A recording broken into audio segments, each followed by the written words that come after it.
National News Studio, Sri Lanka.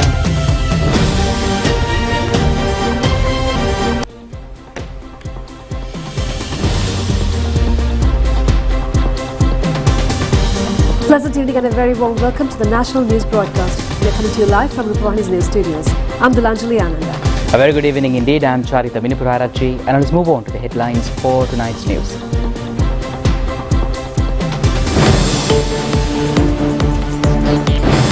Her Highness Princess Anne arrived in the island for a 3-day official visit.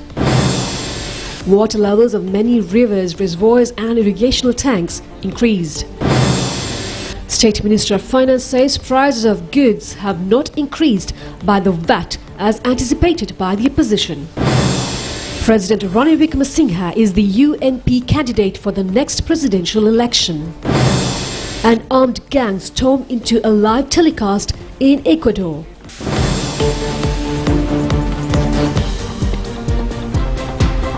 On to those and other stories in detail now, and starting off with the top story.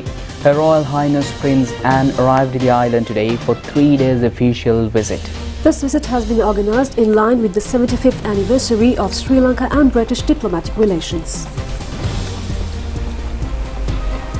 Princess Anne, who was born on the 15th of August 1950, is the only daughter out of the 4 children of late Queen Elizabeth and Prince Philip. She is at the 17th place of the list of heirs of the British Kingdom. She is also popular as the royal family cavalier.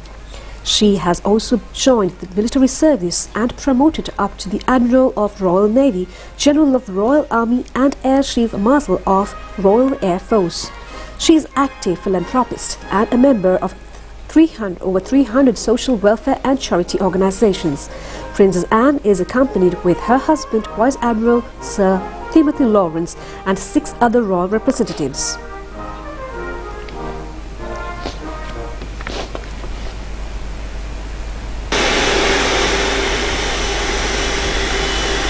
When she arrived at the Katunayake airport this afternoon by a Sri Lankan aircraft, she was warmly welcomed by Minister Ali Sabri and parliamentarian Sita Arabepola.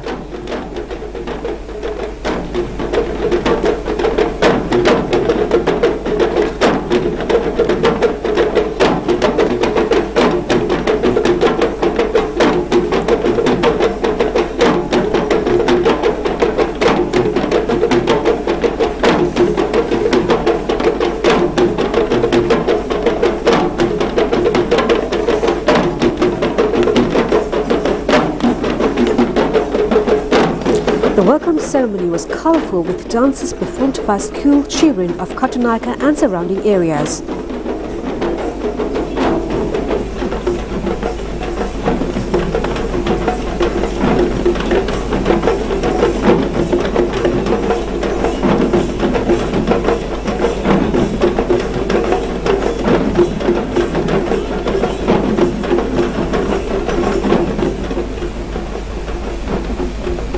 During the 3-day visit, Princess Anne is scheduled to meet President Ranil Wickremesinghe and to take part in several social services, charity and business events.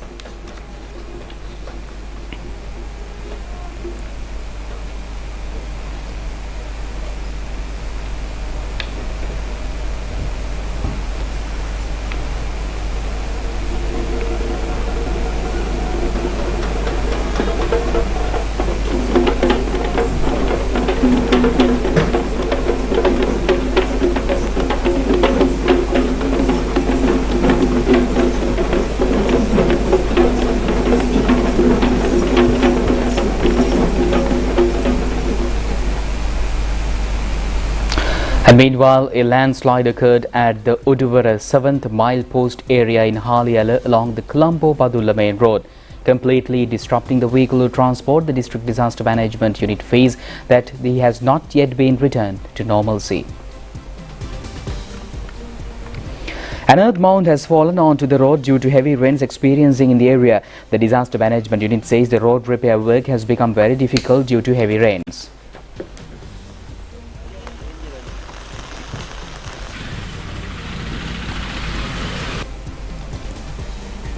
A huge earth mound has fallen onto the Badulla Bandarapilla main road at Uduhalpathe area this morning. Our correspondent says that 4 vehicles have been buried under the earth mound. The area is receiving heavy rains for over 2 days.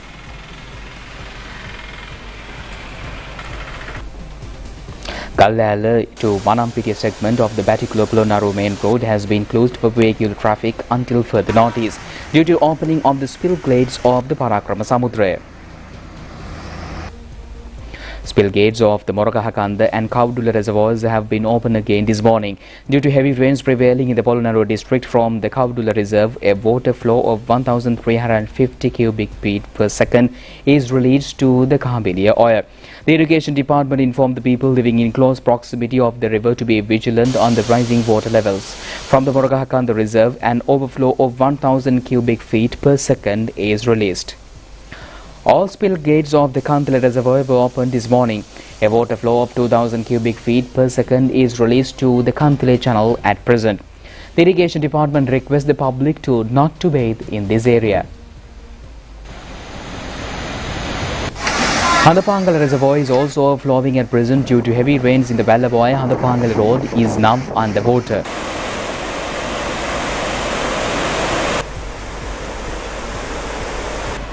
The sluice gates of the Lunugam Vehera reservoir also opened, releasing a water flow of 6,400 cubic feet per second.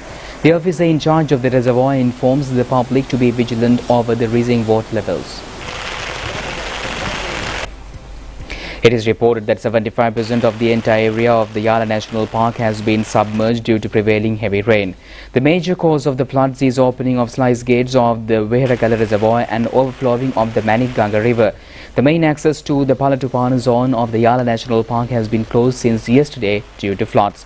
Situlpauwa and Kirinda roads are also underwater.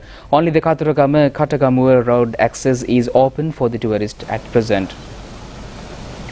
Senanayaka Samudre in Iginiagala is overflowing at present after 13 years. Ampara Regional Irrigation Engineer Vasanta Kumar informs the public that the water level of the Gull Oya can increase within the next 24 hours.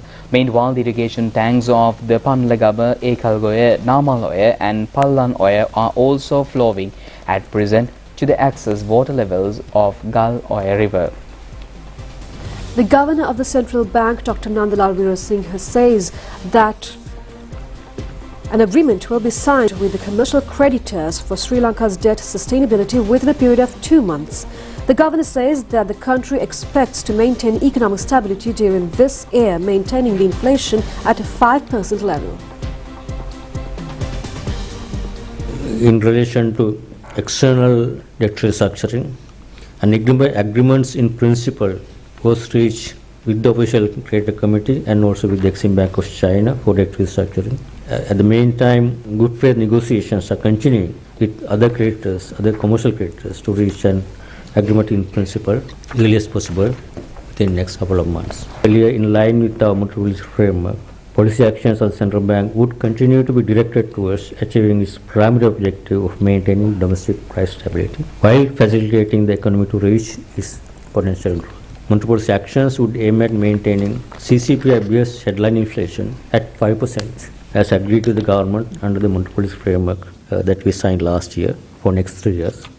And the latest reduction of policy interest rates in November 2023 and further easing entered a force in the near term, because we saw that gradually inflation now ticking up because of some of the administrative measures. As a result, we have a small kind of a post at that point, as we announced last time. This should also allow sufficient space for monetary policy transmission to take full effect and to prevent any undue pressures on the economy. So one of the reasons interest rates, market lending rates have not been coming and not fully, our policy actions have not been fully transmitted into the market lending rates. So we, during a post period, we hope that there will be full transmission, and then we can take stock of where we are in terms of outlook and then take next actions going forward. Obviously, the recent tax and tariff increases would have some supply side pressures on short-term inflation. Obviously, we see some uptick in January inflation. However, since the rise in inflation is due to administrative measures, a change in the course of monetary action may not be warranted, as inflation expectations remain well anchored. Although underlying inflation demand pressures remain subdued, still we see demand pressures is subdued. Central Bank will remain vigilant of any development that could challenge inflation outlook so that monetary policy action can be proactively taken to ensure that domestic price stability is maintained, which is most important for us. The anchoring of inflation expectations and reduction of a risk premium on government securities are expected this year to have a favorable impact over the medium term on the transition of monetary policy action so that we can come back to normal monetary policy cycle and a regular interest rate cycle, the yield curves. Meanwhile, the outstanding stock of monetary financing that we had, the legacy of large stock of monetary financing held by the central bank, would be gradually unwound without having a significant impact on the market on the liquidity in the period ahead through the conduct of monetary policy and open market operation as stipulated in the Central Bank Act. While the monetary policy decision by the central bank would continue to be data driven, proactive measures should be taken to ensure that its core objective of achieving and maintaining domestic price stability is succeeded. So that's the key message. Central Bank continue to ensure the smooth operations of the payment and settlement systems of the country during 2023. Expects significant growth in digital transactions in 2024. State Minister of Finance Ranjit Siambalampitiya says that stern legal actions will be taken against the business entities that earn high profits, deceiving the customers. The State Minister points out that at a time when the government is attempting to lead the country towards the right path to rebuild the economy, all other relevant parties should extend the utmost support in this move. State Minister Siambalampitiya made these remarks participating in a special seminar on VAT revisions at the Ministry of Finance yesterday. Public servants, political activists, trade union leaders, journalists and civil society activists participated in this awareness program. රජය පුළුවන් හැම වෙලේම මේ බර දරා ගන්නවා. දැන් petrol සහ ඩීසල් වල මිල ඉහළ යෑමේදී රජය ඒකේ තියෙන වෙනත් බරක්. And meanwhile, the proposed anti-terrorism draft bill was presented in Parliament today by Minister Dr. Vijaydas Rajapaksa. Meanwhile, the Prime Minister Dinesh Gunawardena said that his ministry has received the funds needed to pay the pensioners' gratuity allowance.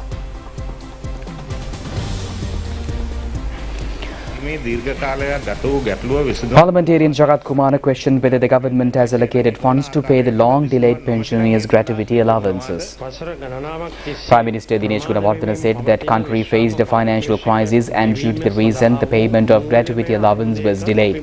However, after lengthy discussions between the Ministry of Finance and the Ministry of Public Administrations, the government has been able to allocate the funds needed for this purpose. Accordingly, the Ministry of Finance allocated the money during the December last year. This is a great benefit for the pensioners throughout the island.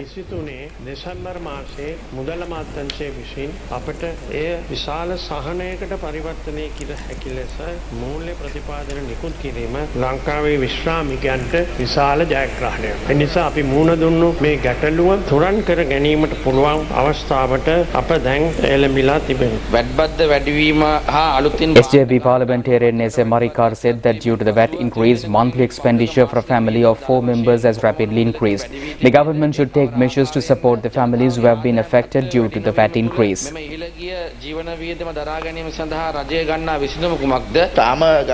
State Minister Ranjit Siambalampitiya says that some parliament members have become panicked due to the VAT problem. It has not become a problem for the market so far. A litre of coconut oil was about 600 rupees at the local market before the 31st of December last year. It still stands at 600 rupees. A 400 grams coconut milk powder packet was earlier 300 rupees and the price remains the same.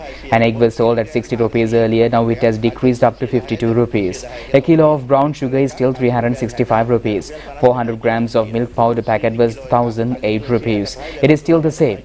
120 pages excise books were sold at 320 rupees earlier, now it has reduced to 280 rupees. The prices of red dal, wheat flour and rice varieties have not increased. Earlier 425 grams of canned fish was 600 rupees, now it is 450 rupees. The government accepts that increasing the tax means a burden to the society. However, the government has to increase the strengthen the state income. The government has done it considering the maximum justice for the general public.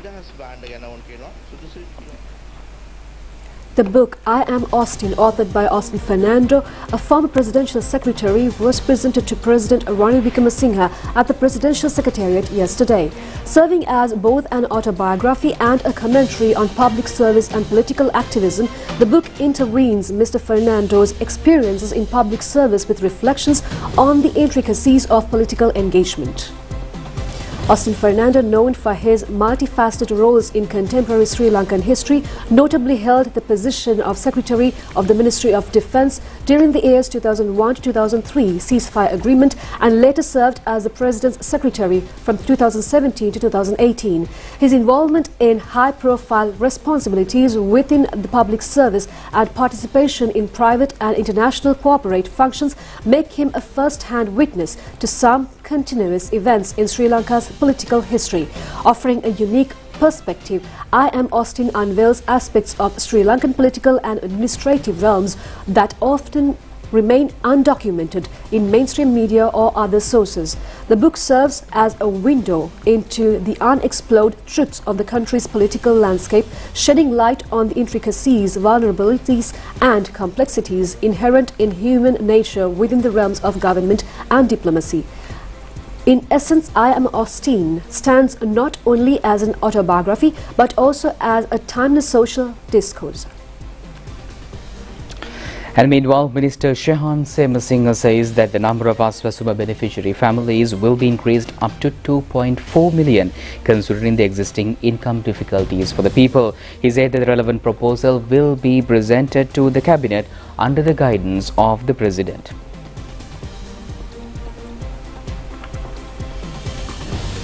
The minister made these remarks at a discussion held at the Ministry of Finance with representatives of state banks regarding efficient continuation of Aswasuma program. The Aswasuma beneficiary program was originally initiated to provide relief for about 2 million families. About 1.4 million families are receiving benefits at present. About 1.1 million families submitted appeals and objections regarding this program. About 60% of them has already been considered, and the entire appeals and objections will be completed before the 31st of this month. Accordingly, at the end of January or the first week of February, new applications will be called. Accordingly, additional 400,000 persons are to be included in the Aswasuma beneficiary program.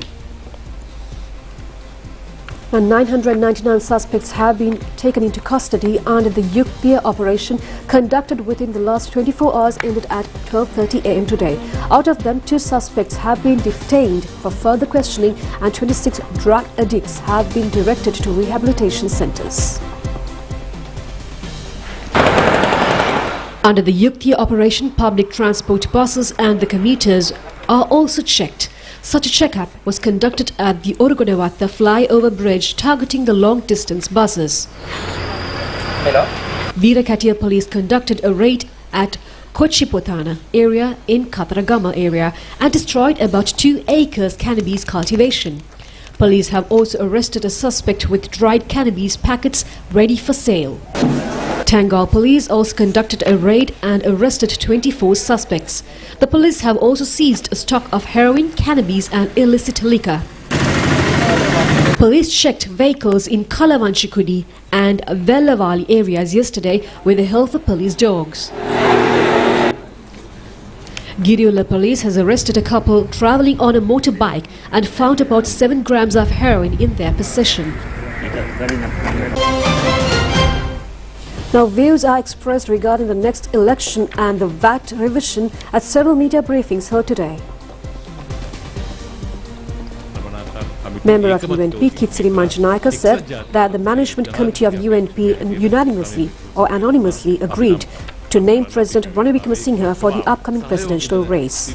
He emphasized that plans are being made to name as a common candidate.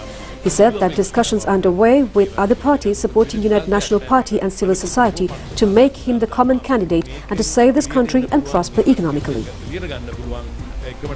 The Food and Agriculture Organization of the United Nations FAO and the United States to the United States Agency for International Development USAID have partnered with Sri Lanka Ministry of Agriculture in a US $9.2 million activity to continue revitalizing agriculture in the country. Issuing a statement, the FAO said that USAID is functioning is a 4-year extension of support to Sri Lanka's paddy farmers, which will benefit 10,000 farmers across 4 districts: Hambantota, Vavuniya, Anuradhapura and Kurunegala. FAO and the ministry will help farmers diversify use of 1,250 hectares of paddy lands during the Yala cultivation season and to grow suitable cash crops. In addition, the activity will help farmers to use resources such as water and fertilizer more efficiently across 5,000 acres of paddy.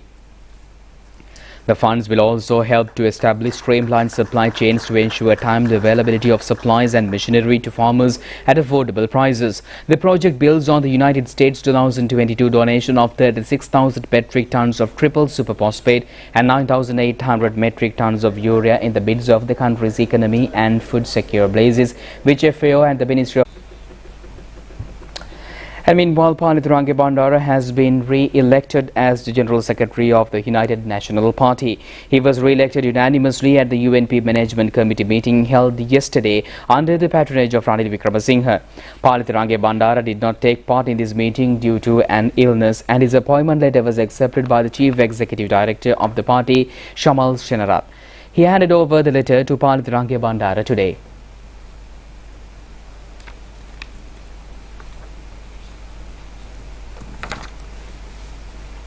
A stock of fags illegally imported to Sri Lanka from Cambodia was taken into custody of Sri Lanka Customs.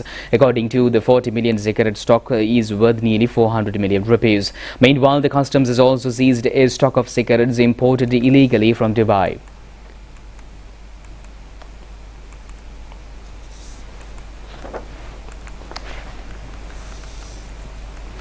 British Parliament has offered 3 awards to Pushpa Ramyani Soisa of Sri Lanka Nursing Service for the first time.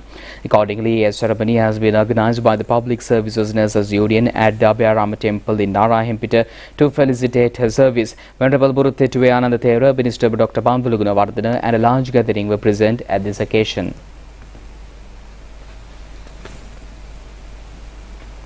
New collection of poetry book written by veteran poet Buddhadas Galapanthi was launched at the Colombo Mahavali Centre recently. It was his 12th collection of poetry. Stay tuned with international news after this break.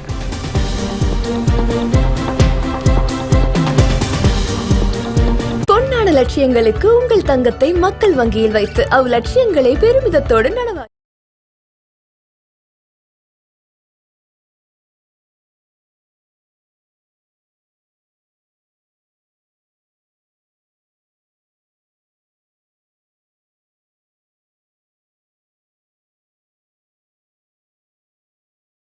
Welcome back with international stories. Masked gunmen broke into Equinews public television channel TCS live studio during a broadcast, forcing staff to the floor. Ecuador's president has ordered that criminal gangs be neutralized after days of violence culminated in the country. Masked gunmen broke into public television channel TC's live studio during a broadcast, forcing staff to the floor. Police made 13 arrests following the attack, which injured 2 employees. At least 10 people have been killed since a 60-day state of emergency began in Ecuador on Monday. The emergency was declared after a notorious gangster vanished from his prison cell. It is unclear whether the incident at the TV studio was related to the disappearance from the prison in the same city of the boss of Chonero's gang, Adolf Villamar. Ecuador's President Daniel Noboa said yesterday that an eternal armed conflict now existed in the country, and he was mobilizing the armed forces to carry out military operations to neutralize transnational organized crime, terrorist organizations and belligerent non-state actors. In neighboring Peru, the government ordered the immediate deployment of a police force to the border to prevent any instability spilling over into the country.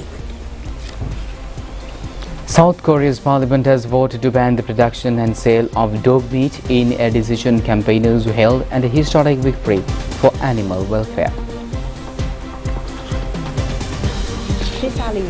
The country's National Assembly voted overwhelmingly to ban the breeding, butchery, distribution and sale of dogs for their meat after years of pressure at home and abroad. While the laws does not criminalize consumption, the measures will effectively bring an end to eating the animals.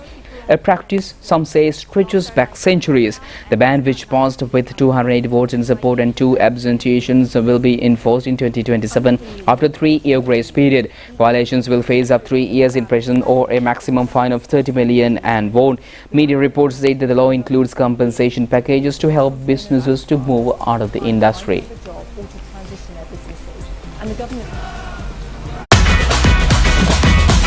Prima Kottumi.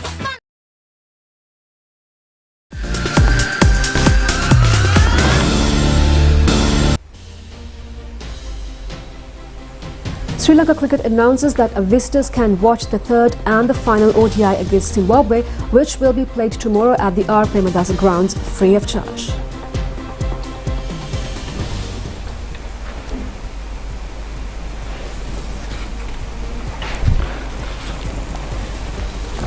The presence of cricket fans for the first and second ODI of the series were very low. Therefore, the Sri Lanka Cricket has taken this decision, and the final ODI will begin at 2:30 p.m. tomorrow, and the viewers are allowed to enter the ground from 1 p.m. Mahesh Deekshana has come to the 11th position of one-day bowlers international ratings. He has obtained 634 points to come forward to this position from his earlier 14th position. Vanidhu Hasaranga has come to the 4th place of the T20 bowlers rating with 679 points. Mahesh Deekshana is at the 5th place with 677 points. Charita Salanka is now in the 19th position of one-day batsman rating, and the ICC issued the latest cricket ratings yesterday.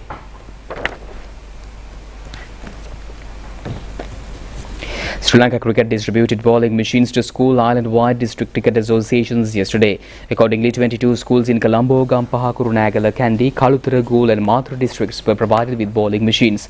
In addition, the cricket associations of Mathura, Ratnapura, Badula and Kurunegala districts were also given these machines. Chairman of the Sri Lanka Cricket team, Shammi Silva, and other top officials were present.